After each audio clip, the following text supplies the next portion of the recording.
Пожарная тревога. Всем сотрудникам почта. Пожарная тревога. Ысык Көл областындагы жеке пансионаттардын биринде өрт чыгып, бир эс алуучу түтүнгө уланып эс учун жоготкон. Ага биринчи медициналык жардам көрсөтүлүп, ооруканага жеткирилди. Өрт өчүрүүчүлөр 10 мүнөткө жетпеген убакытта кырсык болгон жерге келип калышты. Бул окуя ойдон чыгарылган. Көл жээгиндеги эс алуу жайларындагы өрт коопсуздугун текшерүү үчүн машыгуулар уюштурулду. Мындай эксперимент үчүн бул пансионат бекеринен тандалып алынган эмес. Ысык Көл областынын Чок Тау айылындагы жеке пансионаттардын биринде былтыр дагы тилсиз жок атталган экен. Анда өрттүн келип чыгышынын себеби электр жабдыктарынын туура эмес колдонушунда болгон. Негизи былтыр туристтик сезондо 7 тилсиз жок атталып, тилекке каршы анда бир адам каза болгон. Бүгүнкү күндө Ысык Көл областында расмий түрдө 200гө жакын пансионат бар. Анын ичинен 15ге жакыны экологиялык жана техникалык коопсуздуктарга жооп бербегендиктен жабылган. Мындай эс алуу жайларына айып салынып, мүчүлүштүктөрдү жоюуга 15-июнга чейин убакыт берилген экен. Экологиялык жана техникалык коопсуздуктарды сактабаган пансионаттар былтыр 9 миллион сомго жакын айып төлөшкөн. Буга кошумча жаратылышка зыян келтирген эс алуу жайлары 10 миллион сомго жакын каражат төлөөгө милдеттендирилген.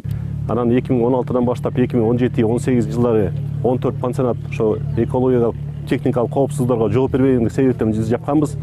Ошо былтыр болсо 4 пансионат биз берген тапшырмаларды, көрсөтмөлөрүбүздүн баарын аткарып 4 пансионат ачылган. Ошондо өзүңөргө белгилүү болгондой эле биздики болсо азыр элдин пансионаттын жетекчилери, пансионаттын ээлери баары тең уже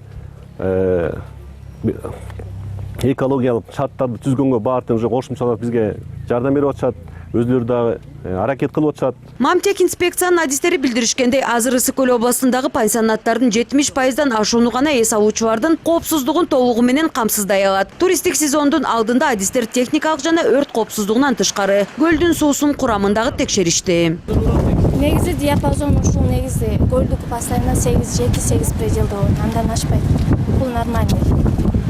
Эгер андан ылдый, мисалы 6-дан ылдый болсо, бул кислотный болуп эсептелинет да.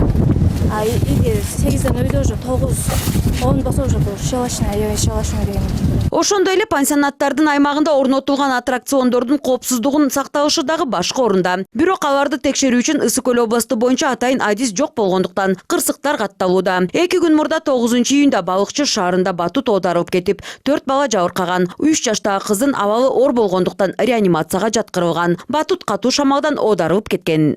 Адистин жетишпегендигине байланыштуу биз мындай көзөмөл документациясын качан жасалды, качан освидетельствование өттү деп ошол. Анткени аларга жасагандан кийин паспорт берилет да. Морекер жасалып өттү. Эмки испытаниясы качан болуш керек. Ошол убакка чейин ошол ремонт жүргөн иштерин жайкы сезонго даярдыгын карайбыз да. Көл жээгинде эс алып жүргөндөрдүн да коопсуздугу маанилүү. Айрым учурларда туристтер спирт ичимдиктерин ичип сууга чөп кеткен учурлар катталат. Буга кошумча кээ бир суучулдардын тажрыйбасы аз болгондуктан адам өмүрүн сактап калуу мүмкүн болбой калат экен. Мындан улам Чолпон Ата шаарында суучулдарды даярдай турган адистештирилген борбор ачылган. Окуу борбору жыл сайын 50гө жакын куткаруучуну даярдайт. Если это маленький ребенок, то мы делаем пальчиками, 4 пальчиками. Если это маленький ребенок, мы начнем давить полной силой, то мы можем переломать грудную клетку. Поэтому делаем только пальчиками. 10 күндүк окуудан кийин куткаруучулар суу үстүндө 100 метр аралыкты 5 мүнөттүн ичинде, ошондой эле 4 метр тереңдикте сүзө алышы керек. Бул нормаларды аткара албагандар кайрадан окуудан өтүшөт. 18 жаштагы Данияр Эсенгулов куткаруучу болом деп көптөн бери кыялданып келген. Ал сынактан ийгиликтүү өтүп, суучу деген даражаны алган. Окууларды ушу Чолпон Ата шаарынан атайын суу адалардан даярдоочу окутуучу жер бар. Ошол жактан спасатель куткаруучуларды канча окууну бардык эрежелерин ошол жактан үйрөтөт. Коопсуздук эрежелерин сактабаган ошолордун жанын өмүрүн сактап калууга да аракет кылабыз.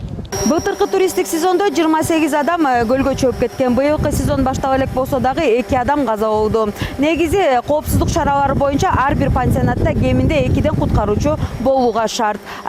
Куткаруучулар физикалык жактан гана эмес, психологиялык жактан дагы адамдын өмүрүн сактап калууга даяр болушу керек. Анткени тереңдикке киргенден кийин айрым куткаруучулар өзүн жоготуп жиберишип, чөгүп жаткан гана адамдын эмес, өзүнүн дагы өмүрүн тобокелдикке салып койгон учурлар көп катталган. Негизинен саркынды сууну сактоочу жайлары жок жана өрт коопсуздугуна жооп бербеген пансионаттар катуу көзөмөлдө. Мамтехинспекциянын адистери мындай текшерүүлөрдү 19-июнга чейин улантышат. Эскерте кетсек, 2012-жылдан бери бардык текшерүүчү органдар көл жээгиндеги эс алуу жайларын жылына бир жолу текшерүүгө укуктуу. Буга чейин текшерүү иштери жылына 3 жолу уюштурулуп келген. Мамтехинспекциянын адистеринин айтымында текшерүүлөрдү кыскартуу менен айрым кырсыктарды алдын алууга мүмкүн болбой жатат. Мерим Мамбетова, Аскат Ибраимов, НТС, Ысык Көл областы.